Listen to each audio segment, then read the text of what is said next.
2019년 10월 18일 일용할 양식입니다.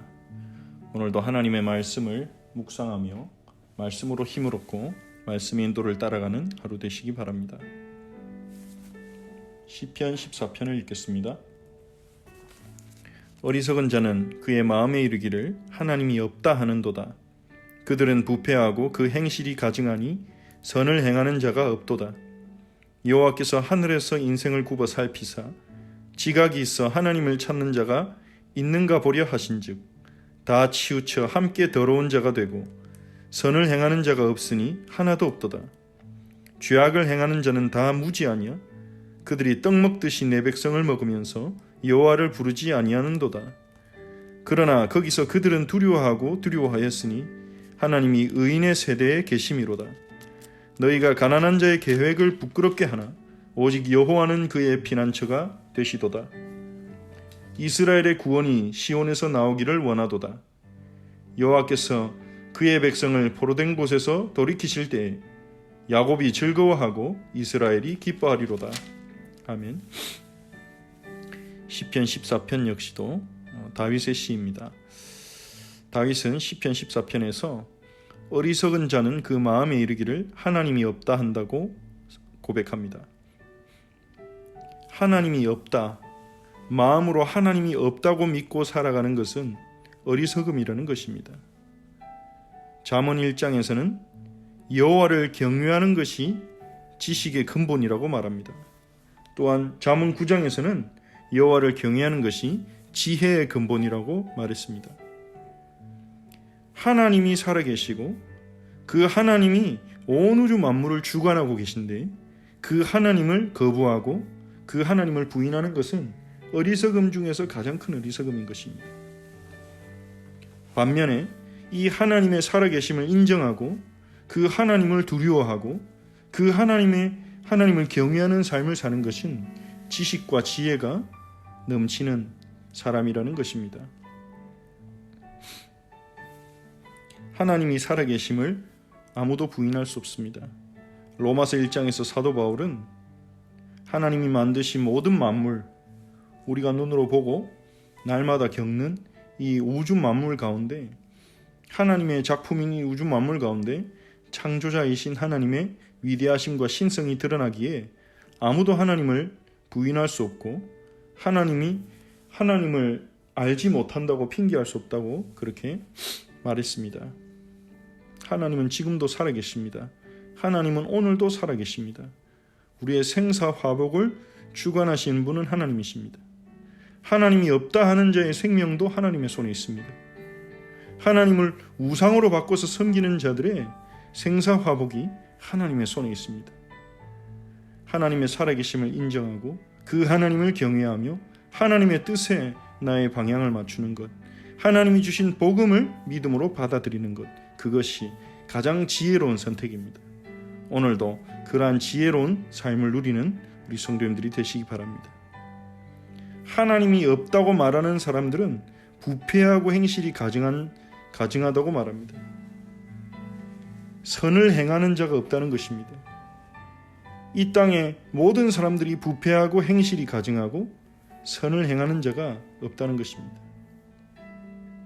여호와께서 하늘에서 인생을 굽어 살피사 지각이 있어 하나님을 찾는 자가 있는가 보려 하신즉 다 치우쳐 함께 더러운 자가 되고 선을 행하는 자가 없으니 하나도 없도다.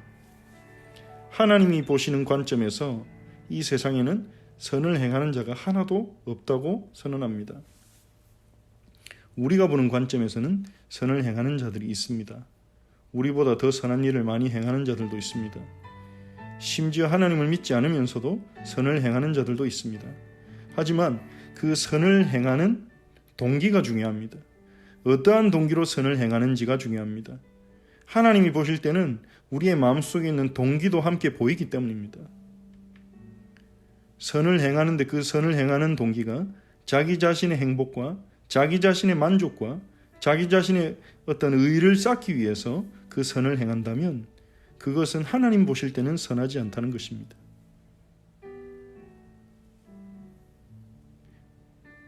하나님이 성령으로 우리의 마음을 새롭게 하시지 않으면 우리는 모두 그렇게 살 수밖에 없습니다. 함께 치우쳐서 함께 더러운 자가 되고, 어디에 치우친 자입니까? 자기 자신에게 치우친 자입니다. 하나님을 떠난 모든 사람들은 자기 중심적인 동기에 사로잡혀 있습니다. 모든 것이 자기 자신을 위해서입니다. 창조주이신 하나님의 영광을 구하지 않습니다. 기도도 나를 위하여, 예배도 나를 위하여, 전도도 나를 위하여, 모든 것을 나를 위하여 하는 그 자기 중심성, 그것을 시편 14편에서는 다 치우쳐 함께 더러운 자가 됐고 선을 행하는 자가 없으니 하나도 없다는 것입니다. 아무리 선한 일을 할지라도 행동으로 그 마음의 동기가 자기 자신의 만족을 위한 것이기 때문에 자기 자신을 예배하는 행위인 것입니다. 즉 우상숭배인 것입니다. 우리가 하나님을 경외하고 그분을 예배하며 그분의 주권을 높이며 그분의 선하심을 의지함으로 살아가지 않는다면 우리가 의지하는 모든 것은 우상이 됩니다. 그렇게 영적으로 우리는 치우쳤고 하나님의 은혜 없이는 안 된다는 것입니다. 죄악을 행하는 자는 다 무지하냐? 그들이 떡 먹듯이 내 백성을 먹으면서 여호와를 부르지 아니하는도다. 영적으로 무지하기 때문에 죄악을 행한다는 것입니다. 그러나 거기서 그들은 두려워하였으니 하나님이 의인의 세대에 계심이로다. 하지만 그러한 세상 가운데서도 하나님을 두려워하는 자가 있습니다. 하나님을 경외하는 자가 있습니다. 여기서 말하는 두려움은 부정적인 두려움이 아닙니다. 하나님을 공포의 대상으로 삼는 두려움이 아니라 하나님의 거룩하심을 알고 하나님의 의로우심을 아는 자들의 두려움입니다. 하나님의 위대하심을 눈치챈 자들이 가지는 두려움입니다. 우리가 아주 신분이 높은 사람을 만날 때 긴장하듯이 우리가 하나님이 얼마나 위대하신지 안다면 그분 앞에 서는 것이 두렵고 떨리고, 그 떨림과 두려움은 영광의 두려움입니다. 너무 영광스러워서 두려워하고, 그리고 너무 거룩하시기 때문에 두려워하는 그 두려움이죠. 하나님을 경외하고 두려워하는 것은 하나님의 은혜 가운데 있다는 것입니다. 하나님이 우리에게 우리의 눈을 열어주시지 아니하면 하나님의 위대하심을 알 수조차 없고 하나님을 두려워할 수도 없습니다. 하지만 하나님은 우리를 찾아오셔서 우리에게 빛을 비추시고 우리에게 은혜를 베푸셔서 하나님을 두려워하게 하는 것입니다. 하나님께 나오게 하는 것입니다.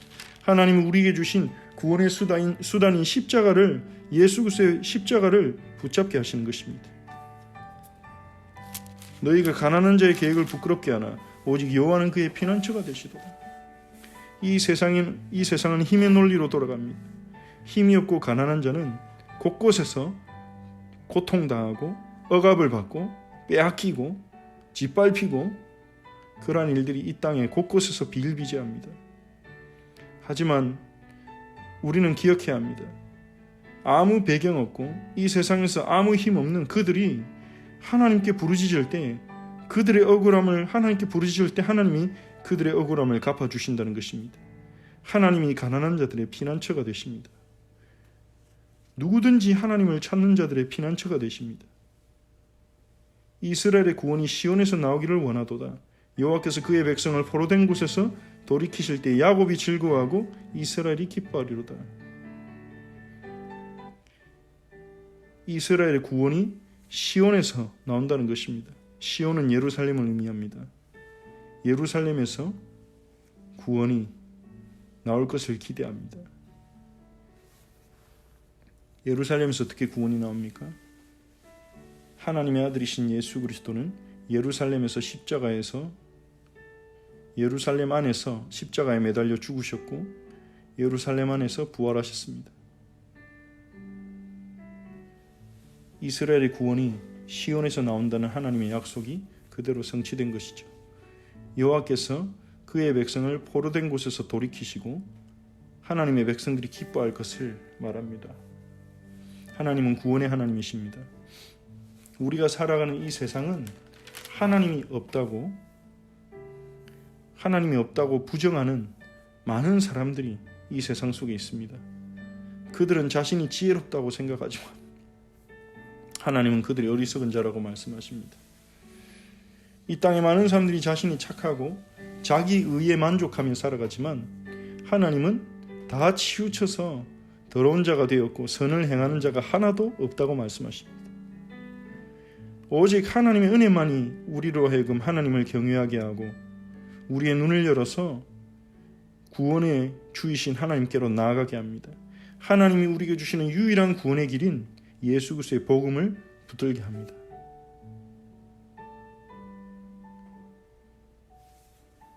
하나님이 주신 하나님을 경외하고 또 하나님의 말씀을 따르며 하나님만을 신뢰하며 하나님이 주신 구원의 방법만을 붙잡고 누리는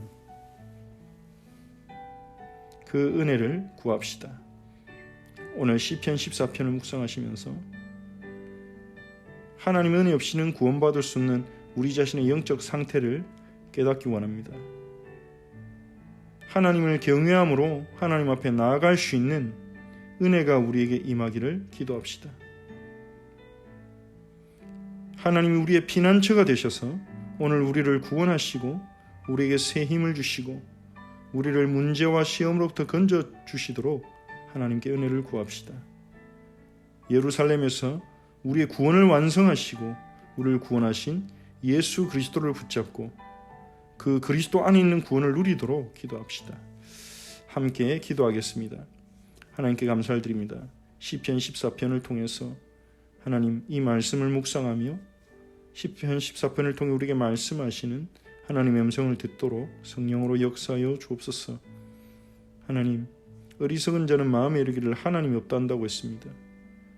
하나님을 부인하며 하나님의 살아계심을 거부하는 어리석음 가운데 있지 않도록 하나님의 살아계심을 늘 고백하고 인정하며 하나님의 주권 앞에 무릎 꿇으며 하나님이 주신 구원의 방법, 복음만을 붙잡는 저희가 되게 하옵소서. 하나님을 경외함이 없이 하나님이 주신 구원의 방법을 거부하는 어리석음 가운데 빠지지 않도록 저희들의 마음과 생각을 지켜주시고 인도하여 주옵소서.